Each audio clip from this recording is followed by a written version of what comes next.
All right. The book of Jude. Book of Jude. We've done a couple of weeks of introduction work, and today we actually began the text itself. The goal here is to cover just maybe one or two verses, probably as far as we'll get.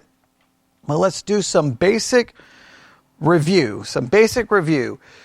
First of all, we talked about three very important concepts before we actually even got into an outline or anything with the book or started doing the background of the book. And those three important concepts were, if everybody remembers, the phrase, the faith, which talks about the importance of defining the faith.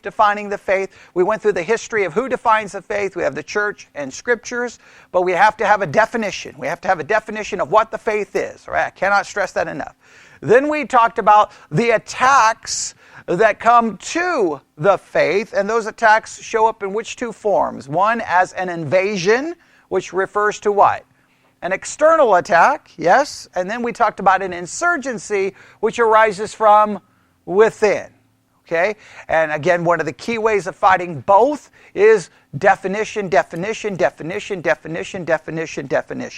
All right, once we did that, we started looking at kind of an overview of the book of Jude. I'm not going to have you go through everything that we talked about. We used the Bible dictionary in order to do this, but let's remind ourselves, I said I was going to repeat this over and over and over.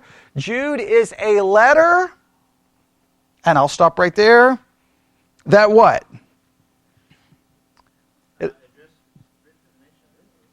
Jude?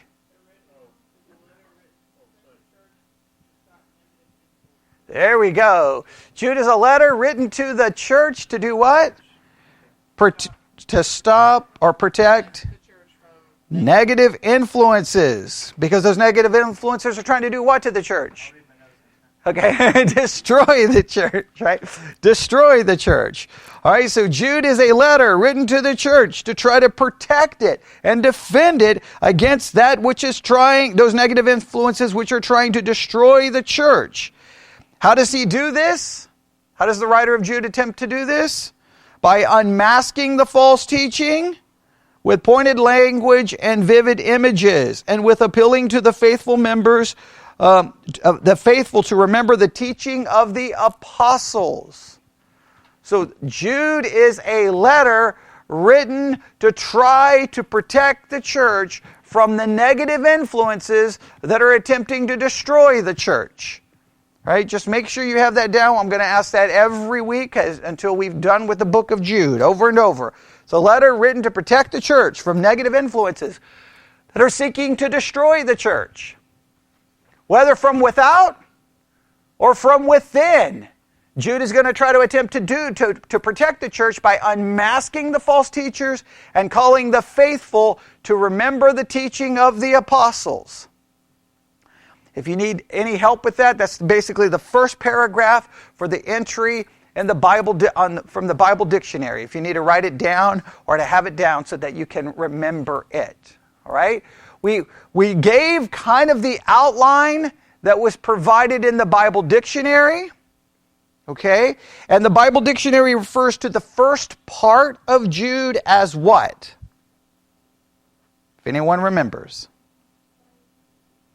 Okay, I think they may say greeting and salutation. What else? Does anybody else, anything else that we could say about the first part? We're going to refer to it this way, all right, just to speed everything up here. We're going to refer to verse 1 and 2 as the greeting. Verse 1 and 2 as the greeting. Let's read it. When I say Jude chapter 1, Jude verses 1 through 2, we could state it that way. We're referring to this as a greeting. I am referring to the book of Jude, remember, as a manual for survival.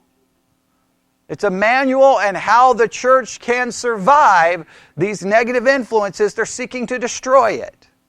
So that's kind of what we're calling this series, Jude, a manual for survival. Now we're going to focus on the first two verses this morning. Don't know how far we'll get, but we will see. All right, here we go. Jude verses 1 and 2.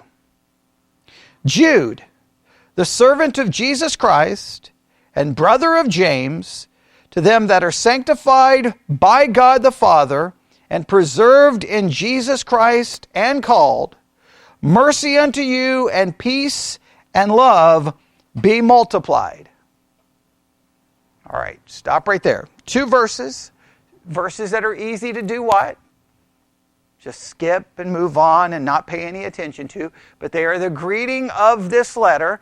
So let's break it down. What do we have? You can throw these out. And you can offer your suggestions. I already have things written down.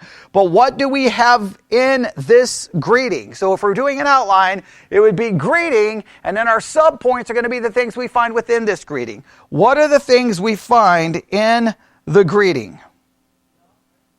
All right, someone just said we have the author. Okay, would everyone agree with that? Yes, we have the author. Okay, you can just put down author. What's the second thing we have?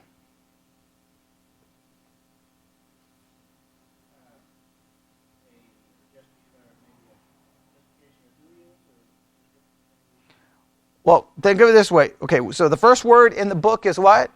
Jude. All right, author. Okay, then it gives basically the identity of the author, some different things to help us know about the author. Yes. And then immediately, Jude, to the servant of Jesus Christ and brother of James. And then the next 2 words are to them. So we have the author, and what else do we have? The recipients. We have the author, and we have the recipients. So the greeting really comes down to 2 major parts right here. We have the author, the recipients. What else do we have? Author, recipients. There's one other thing we have in the greeting.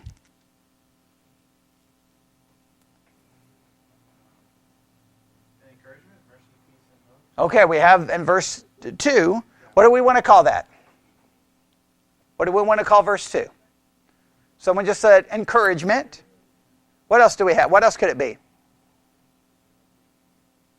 Any other titles for it that you would want to call it? Anybody? Feel free to throw out any idea. Okay. All right. Well, remember with our outlines, we don't want to offer any kind of interpretation. Remember, that's a no-no, right? So okay. Well, the whole section is the greeting. Verse 1 and 2 is the greeting. So we have the author, we have the recipients, and then we have something in verse 2. The best we have so far is an encouragement. Anybody want to call it anything else? Okay, yeah. Let me see if Twyla is offering anything in the chat. Let's see. No, she has not offered anything. So nobody has any other ideas. So Stephen is going to be the one. Oh, okay. Twyla is referring to it as a blessing. Okay, right. That's possibly a good thing to call it. Right. I'm letting you guys. Anybody else? I mean, come on. It's not like, don't be scared, okay? Don't be scared. Everybody's like, well, I'm not going to say. All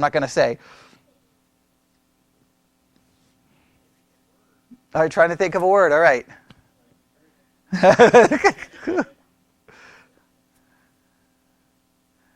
All right, we'll leave it with encouragement right now, all right? Okay? We'll leave it with encouragement right now. All right? So, we have the author, we have the recipients, and we'll call it the encouragement. We'll see if that holds. We'll see if that holds by the time we get to the end. All right. We'll see if we may change our mind by the time we get to the end. Okay. We may switch it to a blessing. We may keep it encouragement. We'll change. So that's why your outline should always be in pencil, because at any moment we could change it. Okay. All right. So the 3 major parts are, again, in Jude we have the greeting, and the 3 major parts of the greeting are author, recipients, encouragement. All right, let's start with the author, okay? Let's start with the author. Now, as the author identifies himself, what's the first way he identifies himself? He starts with the word the servant, right? Jude, the servant. All right, so let's do a little work here. The first way Jude identifies himself, or the first way the author identifies himself, you could say the first way is he gives his name, Jude. You could say the name is the first way he identifies himself. But he identifies himself as the servant. So let's do this. Let's do some work on the Greek word that is used here, or that is translated servant. All right? So if you have the Blue Letter Bible app, let's do a little work here.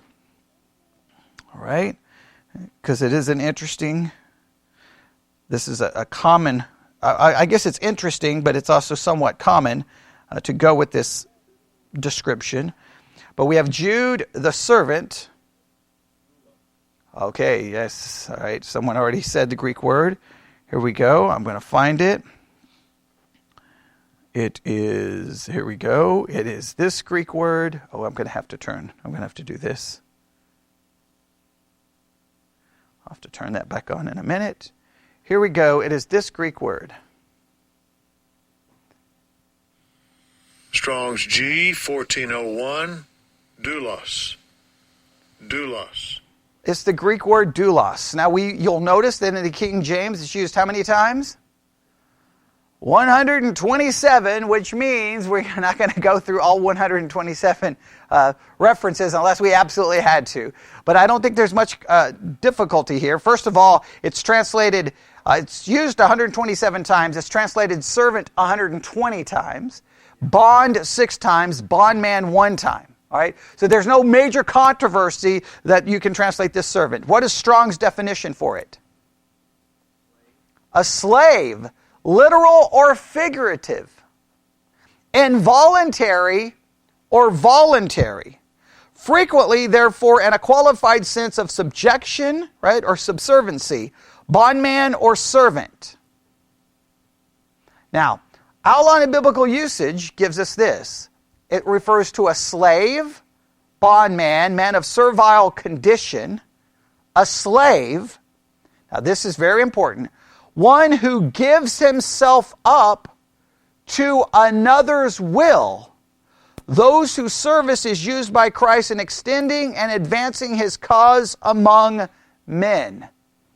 All right, I want you to write this phrase down, that Jude identifies himself as a person who gives himself up to another's will. Jude identifies himself as a person who has given himself up to another's will. Does he identify whose will he's given himself over to? Yes. Verse 1 says, Jude, the servant of Jesus Christ. Jude identifies himself as a person who's given himself over to the will of Christ. Now, what does it mean to give yourself over to the will of someone else? What does that kind of indicate? That you're giving up your will, your wants, your desire, your purpose, your hopes, your dreams, your comfort for someone else's purpose and someone else's will. That's a powerful way to identify yourself. Powerful way to identify yourself. All right? Now, let's do this. All right? Let's look at the next part of the definition or the outline of biblical usage. Devoted to another to the disregard of one's own interest. That's a powerful. I would write this down. Jude identifies himself as one who's given himself over to another's will, and he's identifying himself as being devoted to another to the disregard of his own interest. Jude identifies himself as someone who's given himself up to another's will, and that he is devoted to another to the disregard of his own interest. Meaning, and whose interest has he's disregarding his own interest, and for whom? For Christ, right? Jude 1, what does it say? Jude, a servant of Jesus Christ. A servant of Jesus Christ. It gives us all the information we need. So Jude is someone who has done what? Number 1, given himself up to another's will. Number 2, devoted to another to the disregard of his own interest. To the disregard of his own interest. I want you to have those written down. Now we could leave it right there, right? We could all pat ourselves on the back and go, whoa, we know a lot about Jude, right? Jude's a servant. You know what the Greek word for servant is? Doulas. You know what doulos represents? It represents that Jude has done what? Given himself up to another's will. Who's that? That's Jesus Christ. He's given himself up to the will of Christ. He has disregarded his own interest for the interest of others. Wow. And we can walk away and sound really smart. But what would be a very good question a Bible student should ask right here at this point?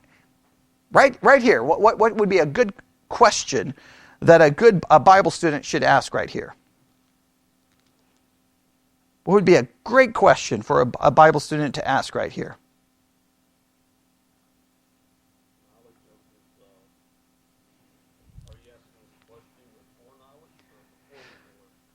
Now, I'm asking, like, when I read this about Jude, that he's a servant, doulos. Doulos means to give yourself up to the will of another and to, what? Disregard your own interest for the interest of someone else. The minute I realize that that's how Jude identifies himself, what question should I ask myself right then and there as a good Bible student?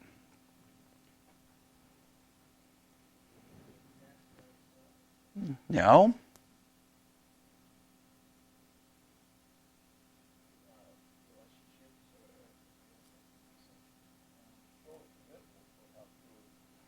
Wouldn't a good question be, are we referred to as doulos?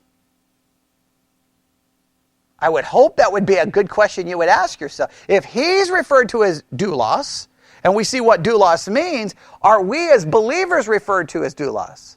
Now the word is used how many times? 120. If you have the Blue Letter Bible app, you can look at all the references. Start scrolling through the references and see if any of them refer to us as Christians as doulos.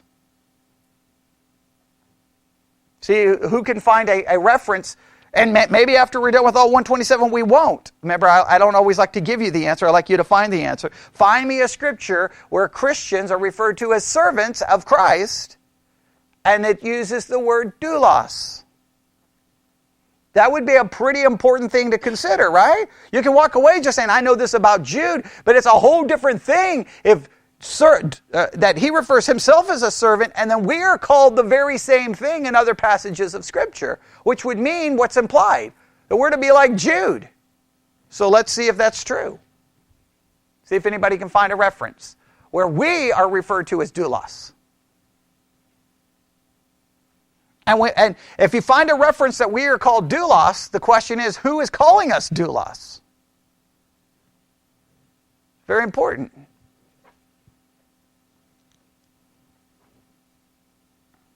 You can just look up the word. Right? If you got the Blue Letter Bible app, it's going to give you every reference. So,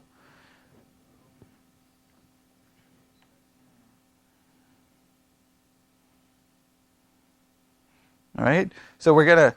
Nobody found anything in any of the Gospels. So, all right. Okay, applicable to us. Okay. That's all right. Romans may be, if you notice in Romans chapter 1, verse 1, right? So we'll just skip everything and jump to Romans if everybody wants to do that. We have Paul, a servant. So Paul refers to himself using the same Greek word doulos, right? Okay. And then we have Romans 6, yes. Well, it kind of makes a statement, know ye not that to whom you yield yourself servants to obey his servants, ye are to whom you obey, whether of sin unto death or of obedience unto righteousness. All right? Okay, that's not, there's a whole lot there we could talk about.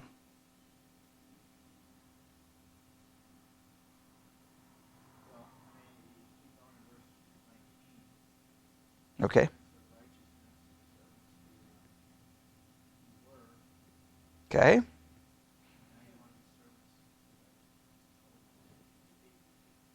Okay, this may work even better. Here we go. Ephesians 6:6. All right? Now, what's interesting is you could get into a whole discussion if you go just before we get to Ephesians 6:6. Does everyone see a problem in the book of Galatians? Okay, Galatians 4:7. Wherefore there are no more a servant, but a son, and if a son, then an heir of God through Christ. Well, wait a minute. That one could cause a little bit of problem. Wait a minute. We're not called to be a servant. But then immediately in Ephesians 6:6, we are called, what does it say? Not with eye service as men pleasers, but as the servants of Christ, doing the will of God. Well, Galatians might bring up you're trying to focus on different. Well, I'm not saying it's not. I'm just saying it does immediately. You have to stop and go, wait a minute. So I'm not a servant, but I am a servant. So I'm not, like, how do we understand this? Okay, like, how does this work? But in Ephesians 6, we're clearly referenced there as a servant, right? Agreed? And it uses doulos. Anybody has a different one?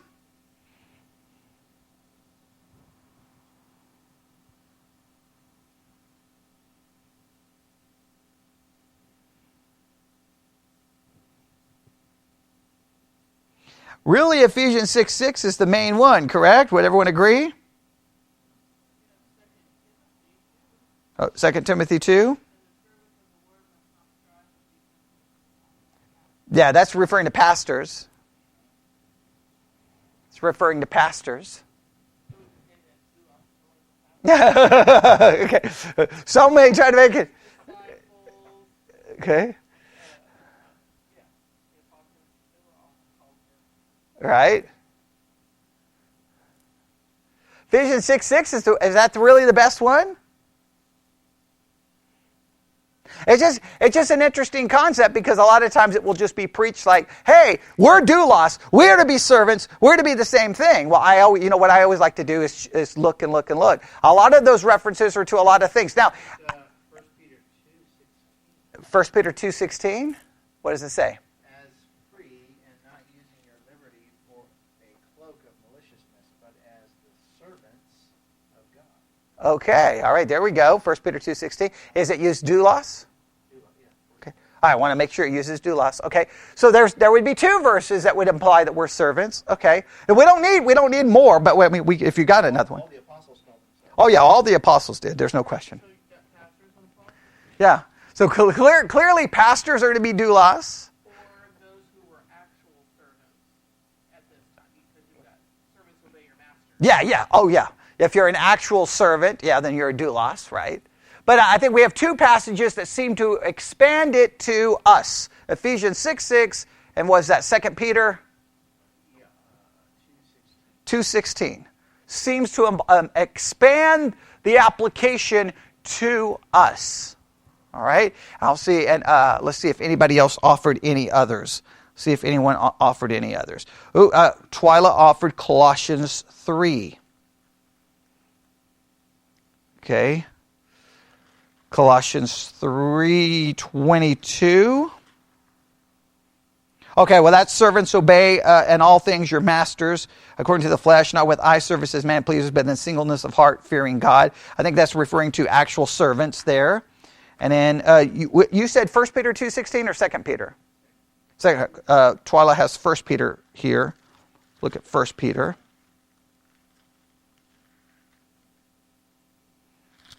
1 Peter. Okay, it's 1 Peter 2:16. All right, 1 Peter 2:16. Okay, 1 Peter. All right. Okay, what do we have in Revelation? What do we have? Revelation 19, and a voice came out of the throne saying, praise our God, all ye his servants, and all that fear him, both small and great.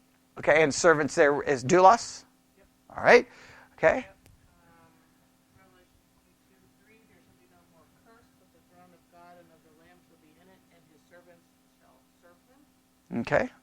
Revelation 22:3. And he said unto me, these things are faithful and true of the Lord God of the holy prophets, and his angel to show unto his servants the things which must shortly be done. Okay.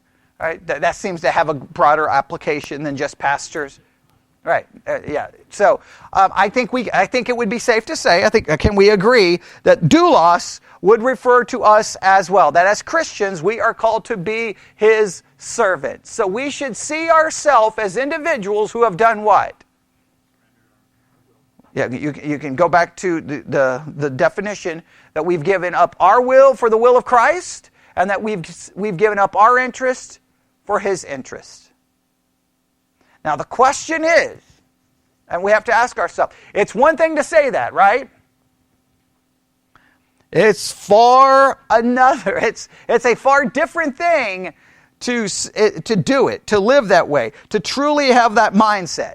It's very easy to say, hey, I can say in theory, I've given up my will for his will, and I've sacrificed my interest for his interest. But typically, Monday, Tuesday, Wednesday, Thursday, Friday, Saturday, and Sunday, in many cases as well, we live our life focused on whose will? Our will and whose interest? Our interest, right? I mean, and sometimes it can come down to something as, look, it can be tested in simple ways, right? It can be tested in simple ways. Sunday. Do you get up and go to church, or do you stay home? If you don't get up and go, whose interest are you serving? Whose will are you serving? Now, I'm not saying if you're not capable of coming because of, I'm talking just in a normal situation. That demonstrates it. We can go on and on and on. It doesn't matter what. It doesn't matter what's going on any day. You choose constantly whose will and whose interest you're focused on. And I will argue that in most of our lives, it's our will and our interest, and there's just no way to get around that. It shouldn't be that way, but it's the case. Jude identifies himself as doulos, demonstrating, and we could, we'll see. Just remember the form of, think of it this way. I'll ask this question. We'll just ask this question. How important is it for Christians to see themselves as doulos when facing an invasion and an insurgency? I think that's an important question. How important is it for Christians to see themselves as doulos and when facing an invasion and insurgency? I think in the military this is important. You have to, when the military is getting ready to go, into any kind of battle, there has to be you have to convince the people to some way, shape, or form. Now, you can whether say truthfully, whether it's propaganda, whatever. You have to convince the people that the cause is of such great value that the people in the military are willing to sacrifice their life for that particular cause. Right? I mean, you've got to convince the people, hey, we're getting ready to land on the beach, and we're gonna move forward, and we may die, but the cause is worth your life. That you've got to convince people of that. If you don't convince people of that, what happens? They won't fight. They'll turn around. You've got to convince them of that. That's hard to convince them of. I'll never forget when I was in the NCO Academy. And they sometimes refer to those academies in the military to re-blue you, right? It's the idea that they got to get you recommitted to the military, right? And I never was really, I wasn't good for these military games, right? Because I typically just, it didn't really work very well with me. But, so we're there, and we're in this place, it's like a kind of a, wherever the lecture is taking place, I guess it's where like all the students could come, so it's kind of like a theater kind of setting.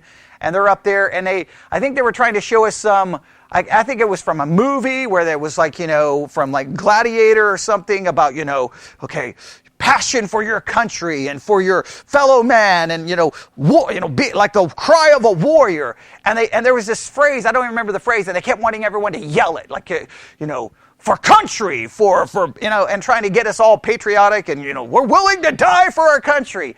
And well, one, it wasn't working very well, because I think a lot of the people were like, what is this, right?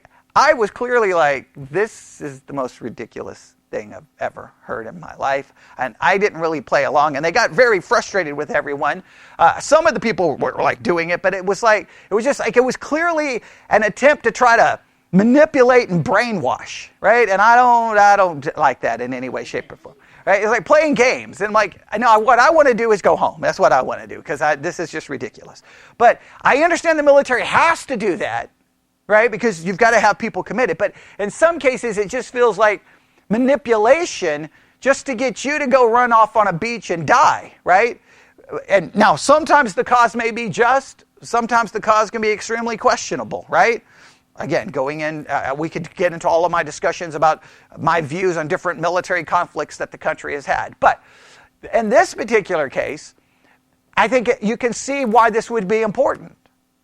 If you don't see yourself as doulos, willing to give up your will and your interests for the cause of Christ, you're probably not going to be that involved in defending, fighting, standing, or even caring if false teaching is sweeping across the church. Most Christians don't care. Hey, I could bring a stack of books going, here are the Christian books on the best-selling list, and they're all apostate. And most Christians would be like, I don't care. Whatever. Right? There's a lack of concern for many Christians about the state of things. And they don't care to fight it, to worry about it, to engage it. They just want to move on with their life. This is important, though, in a letter where it's a survival manual trying to defend the church for its own protection. You've got to have something, people who are got a doulos kind of mindset. Does that make sense in the context of the letter? All right, because I want you to understand I want you to understand the phrase in the context of the letter. Okay, now let's go back. Okay, let me check here, make sure.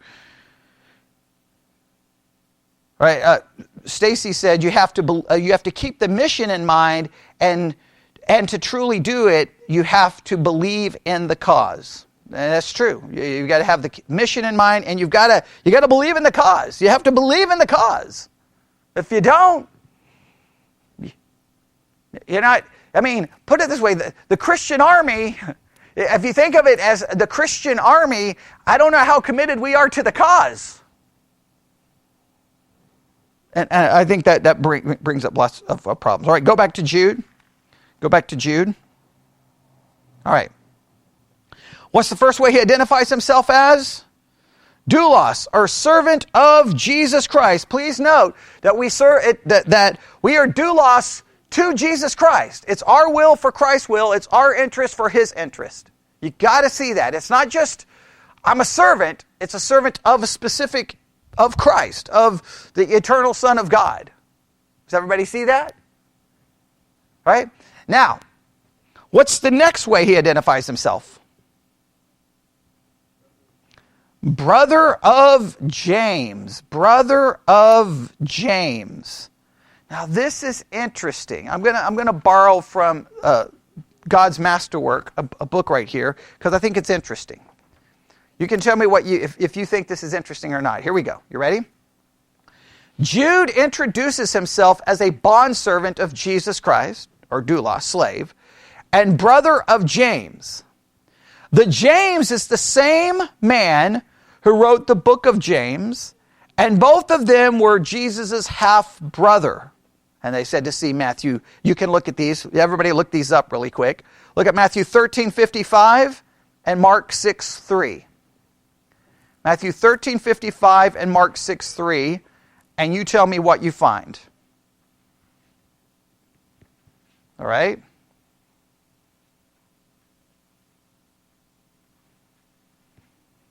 Mark 13:55 and Mark 6:3. You tell me what you discover there.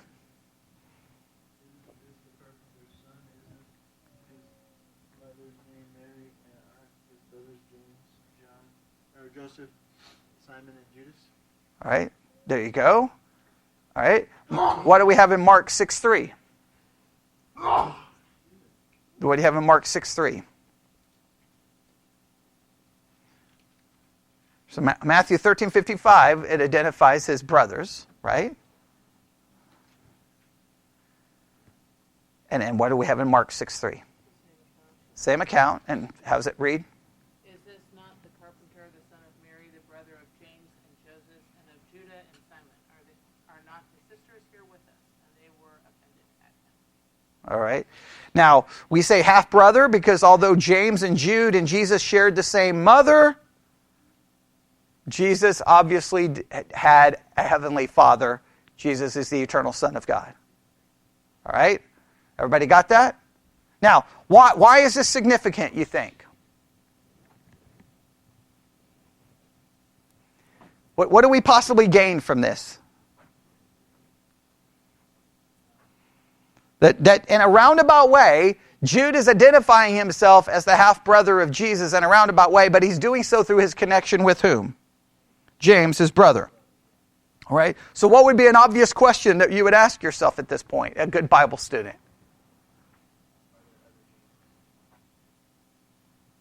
Well, we could do that, but I think we've already talked about in our overview that we're pretty sure that this is the James that's being referred to here. Okay? What would be a good question that we'd ask ourselves?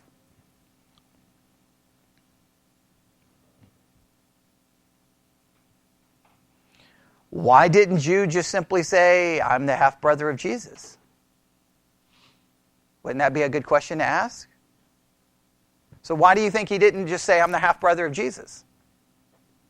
Why did he draw the connection to James and not necessarily directly to Jesus? When it comes to Jesus, how did he identify his relationship to Jesus?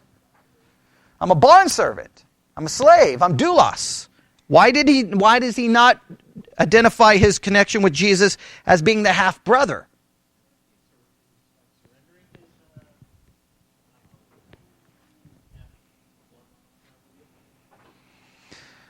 Well, this is how this reads. Why?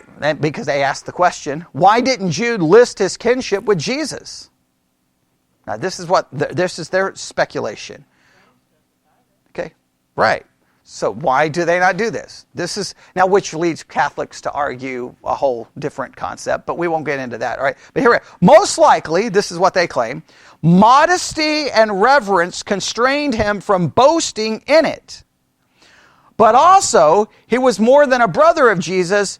He was a disciple, which is a stronger tie than blood. That's the assertion they make. So, we'll look at the second part. Let's look at the first part. They're claiming that this is a sign of great humility. Hey, everyone, you need to know that I am a servant. I'm a doulos of Christ, and he's not going to emphasize his kinship with Christ in an earthly way. Like, in other words, I'm not going to focus on the fact that I'm the half-brother. I'm going to focus that I'm on doulos, because that's how we all need to see ourselves, as a servant. Right? So, all right, possibly, and that he's demonstrating humility here. He's demonstrating a right perspective of his relationship. But they make a different claim here, that he does so because, and again, I'm going to read this again, that he was more than a brother, he was a disciple, which is a stronger tie than blood. Now that's a big claim, so let's ask ourselves this question.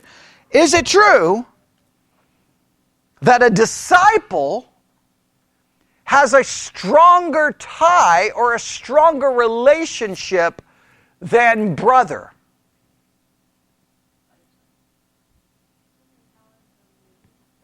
Do what?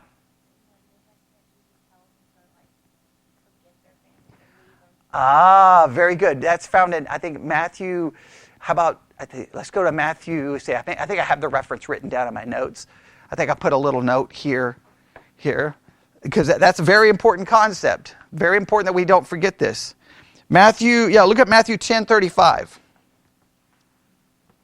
Matthew 10:35.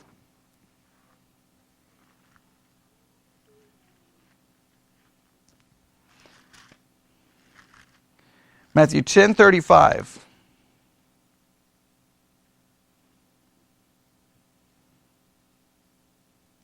All right, we can go back to verse 34, Matthew 10:34. Everybody there?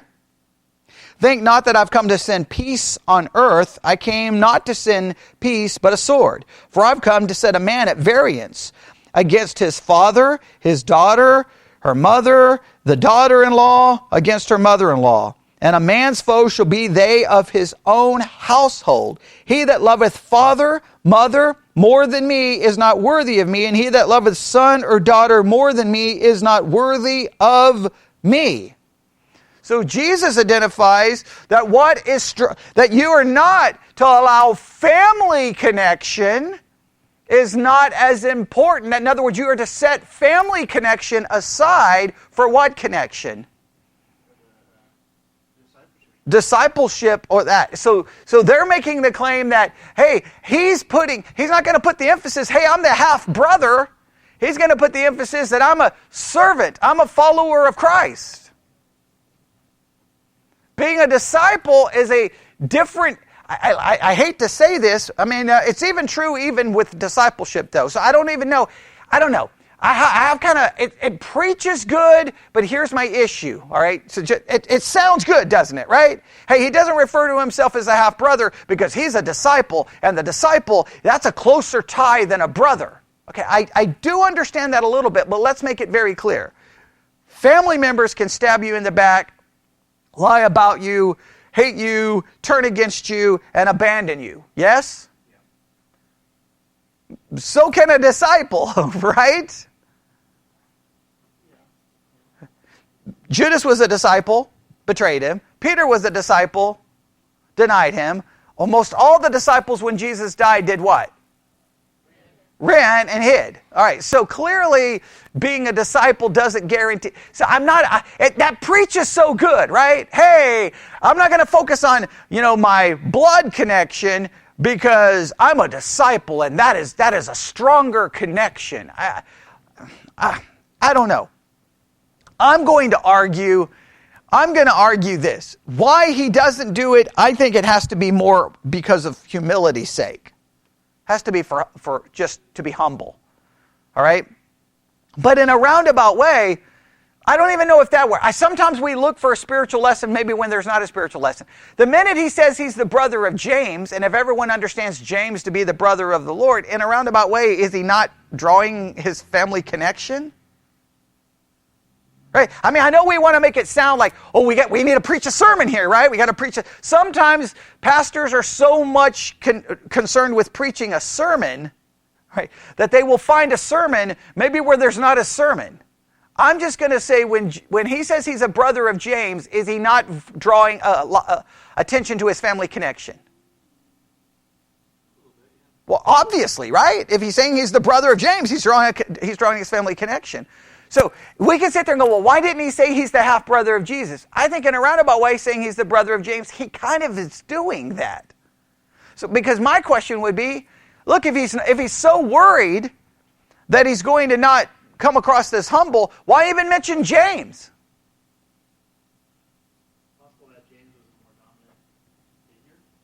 But what difference does it make that he's the brother of James? Does that help does that give him some greater level of credibility? How did his brothers treat Jesus when Jesus was on earth? They rejected him, right?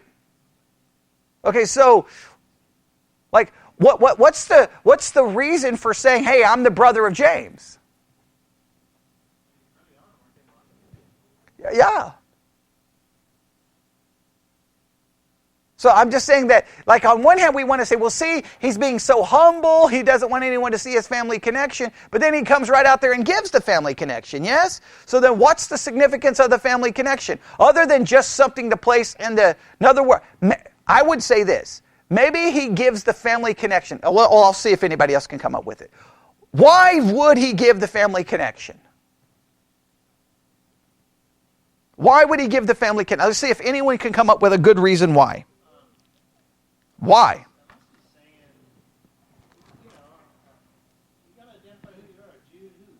There you go. Good. That's what I was looking for. He's giving the family connection to identify who he is. It's an attempt for the people to know, oh, that Jude. The Jude who is related to James. It's an identifier. Now, he could have said half-brother of Jesus. He could have. but by identifying with James. Now, he may have picked James because, as you said, James may have been a more well-known figure at the time, right? James may have played a better role. Do this really quick. Everybody got a Bible dictionary? Okay, right. Well, yeah, not in their context, right? So do this really quick. Grab a Bible dictionary. All right. Oh man, we're already at 11 o'clock already. All right. Grab a Bible dictionary really quick. Yeah, I'm hearing all kinds of cars. Okay. Bible dictionary really quick. Just really fast.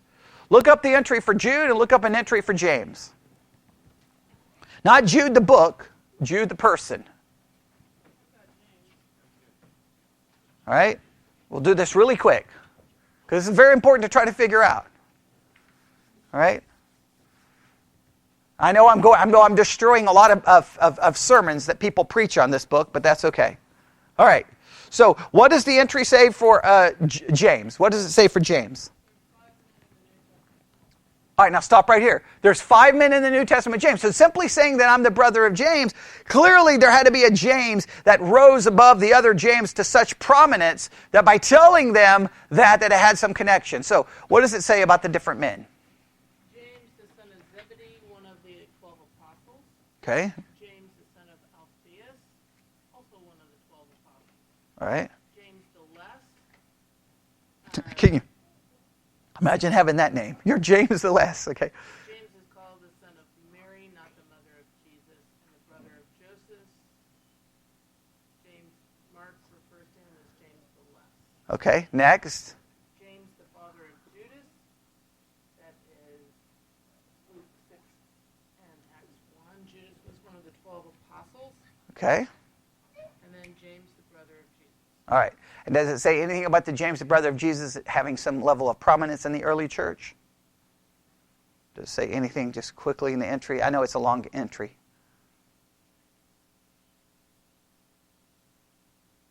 He's a witness to the resurrection. Witness to the resurrection. It calls James an apostle. Galatians 1:19. Okay. So, like himself, not one of the original 12. Okay, but have some apostolic authority possible. Book of Acts, James emerges as the leader of the church. There we go. So he becomes a leader of the church. So that if that's the James that we're referring to, that would have some connection. What does it say about Jude? Most significant thing I found is the very last sentence. It says, if Judas, the brother of James, and Jesus, Jude did not believe in him, John 7:5, until after Jesus' resurrection. Okay, all right. Does it say there's a lot of people named Jude? No, actually, no. Okay, all right. So they identify one Jude, and Jude says he's the brother of James, and there's at least 5 people in the New Testament named James. Clearly, if he's just going to name it, it has to be someone significant, and James, the brother of Jesus, seems to be the significant one because he rises to the level of some significance in the early church. I think what he's doing is he's simply trying to identify himself. Right? I know it's better to preach it going, see, he's showing such great, because we just had servant, we can make that applicable to us, right? So we want to make the fact that he doesn't refer to himself as the half-brother, we want to make that a spiritual lesson. What I want you to see is sometimes pastors want sermons sometimes more than they want to deal with the text. If we're going to deal with the text, I think it's just very practical. He's just identifying himself. Hey guys, I'm that Jude. The Jude who's related to James. The James who's one of the leaders of the early church. That James. That would make sense. Now you would think he could have identified James a little better, but clearly he doesn't feel the need to do so. It's an identifier. I don't think there's some... I know we can try to find some great spiritual lesson in it. I think it's just an identifier, is what I think. All right? We'll have to stop there. We didn't get very far, did we? No.